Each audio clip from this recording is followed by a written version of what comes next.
ہمارے حضرت والا حضرت عارفی قدس اللہ تعالیٰ سے تو فرمایا کرتے تھے کہ قرآن کریم نے یوں ذکر کیا ہے کہ جب یونس علیہ السلام مچھلی کے پیٹ میں چلے گئے تھے تو وہاں مچھلی کا پیٹ، آپ اندازہ کرو کہ انسان مچھلی کے پیٹ میں چلا جائے کیا کیفیت گزر رہی ہوگی اس کے اوپر، اندھیرا، ظلمتیں اور گھناؤنا ماحول، پریشان کن ماحول، گھٹن کا ماحول.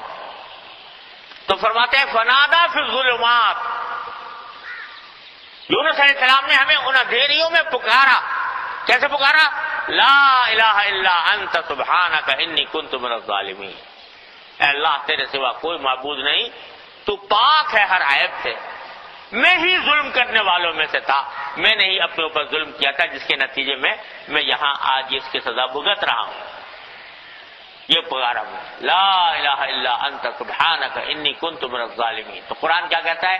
فنجیناہ من الغم، ہم نے اس کی پکار کے جواب میں ان کو اس گھٹن سے نجات عطا فرمائی.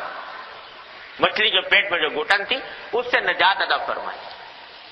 یونس علیہ السلام کو اس لا الہ الا انت سبحانک انی کنت من الظالمین کی بدولت. پھر آگے ایک عجیب جملہ فرما دیا وَكَذَلِكَ نُنْجِي الْمُؤْمِنِينَ، کہ اسی طرح ہم ایمان والوں کو نجات دیتے ہیں. ایمان والوں کو ہم اسی طرح نجات دیتے ہیں. تو ہمارے حضرت فرماتے تھے کہ یہ کیا فرما دیا کہ مومنوں کو بھی اسی طرح نجات دیتے ہیں؟ کیا اور مومن بھی سارے مچھلی کے پیٹ میں جائیں گے؟ ظاہر ہے کہ ہر ایک آدمی تو مچھلی کے پیٹ میں جانے والا نہیں ہے، لیکن فرمایا کہ مطلب یہ ہے کہ جس طرح یونس علیہ السلام مچھلی کے پیٹ میں جا کر ظلمتوں میں، تاریکیوں میں، اندھیریوں میں گرے تھے، اس طرح تم بھی اس دنیا کے اندر رہتے ہوئے نہ جانے کتنے اندھیریوں میں گرو گے.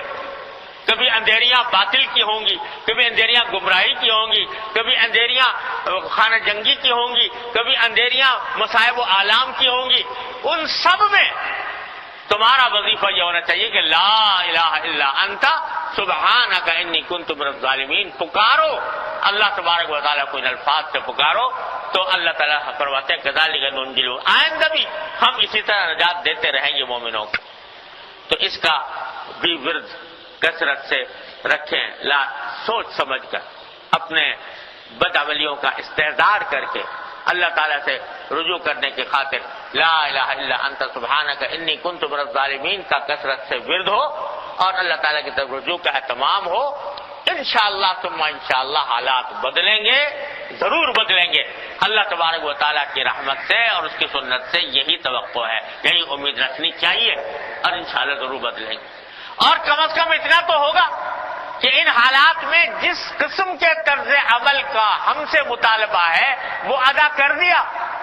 کم از کم اللہ تبارک و تعالیٰ کے حضور جا کر بندہ یہ کہہ سکے گا کہ یا اللہ ان حالات میں آپ نے جن باتوں کی تاکید فرمائی تھی، جو ہدایت عطا فرمائی تھی، ہم نے اب پر عمل کرنے کی اپنی سی کوشش کر لی.